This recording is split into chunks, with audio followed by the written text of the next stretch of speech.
The Veteran's Voice, Stories That Deserve to Be Heard, is proudly sponsored by Calling Gilbert Wright and Carter.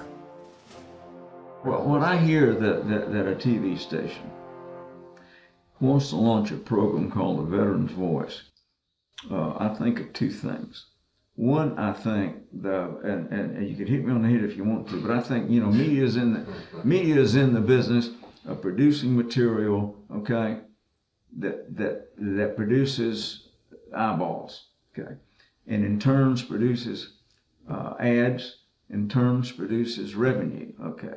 Now, there's nothing wrong with that, and I'm not trying to blast that, but I think media also has a responsibility to society as a whole to do things that are useful.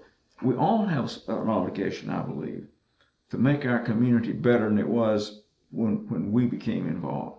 So I think we all have that duty, and I think media probably has that duty more than anybody else, because you're the guy with the big mic, okay? I am skeptical. I said, okay, let's see. I mean, I'm just being very candid with you. Mm-hmm. I'm just saying, okay, let's see.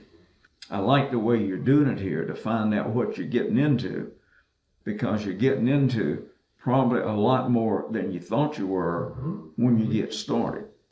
I think it's terrific that a station is taking on this issue of veterans, but I think you have to be very careful, and maybe it's been spoken to, but to kind of tease apart the issues and also look at how the different people served during the different combat eras.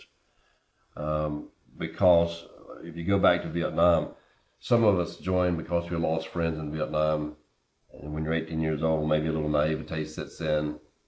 There's an attraction. We had the GI Bill because we were poor, but we could only go to college with the GI Bill. So it's some of the things that attracted us, and you wanted to fight for your country. And plus, you're bulletproof at that age. Right. At 18 years old, you're bulletproof. Nothing's going to happen to you at 18 years old.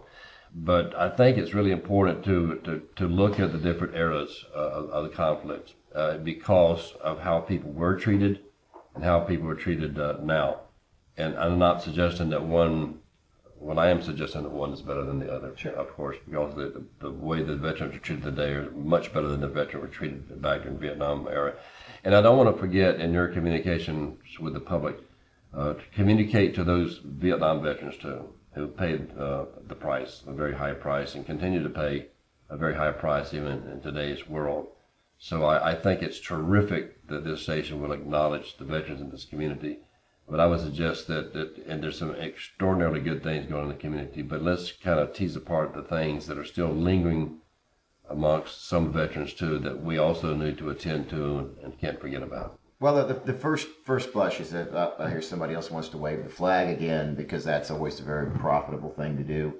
Everybody likes the soldiers nowadays. You can hate the war, but you love the soldier, and that's kind of where America's at.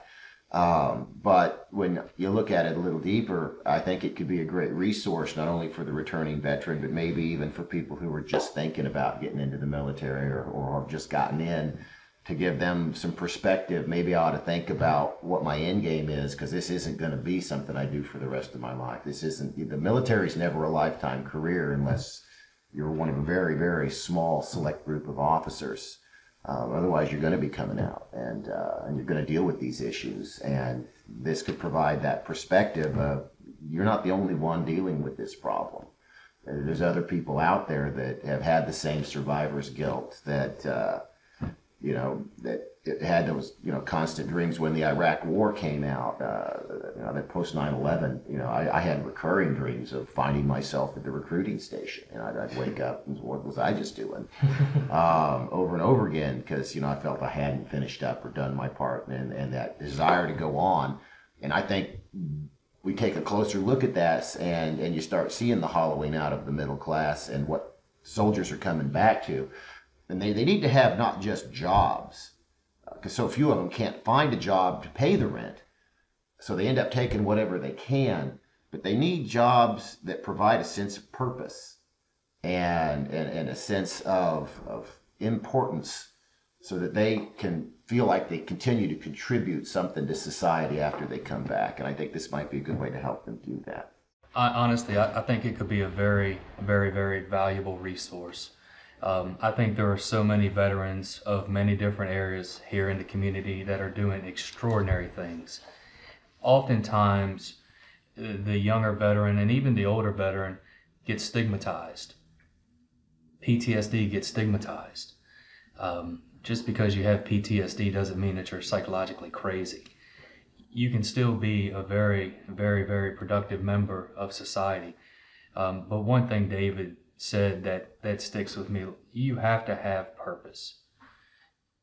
These individuals serve. When they get home, they still have to have a purpose to continue to serve, whether it's in the nonprofit community, whether it's in the corporate world, regardless of wherever it is, you have to have that sense of purpose in order to be able to maintain the level of motivation. And I think that if you can take that and find veterans out here who are doing incredible things right here in our own community, then other people at home who are on the fence but might see the program will say, you know, I can reach out to that guy, you know, or I could reach out to that lady, and she could provide me purpose, direction, and motivation in order for me to continue the mission once home.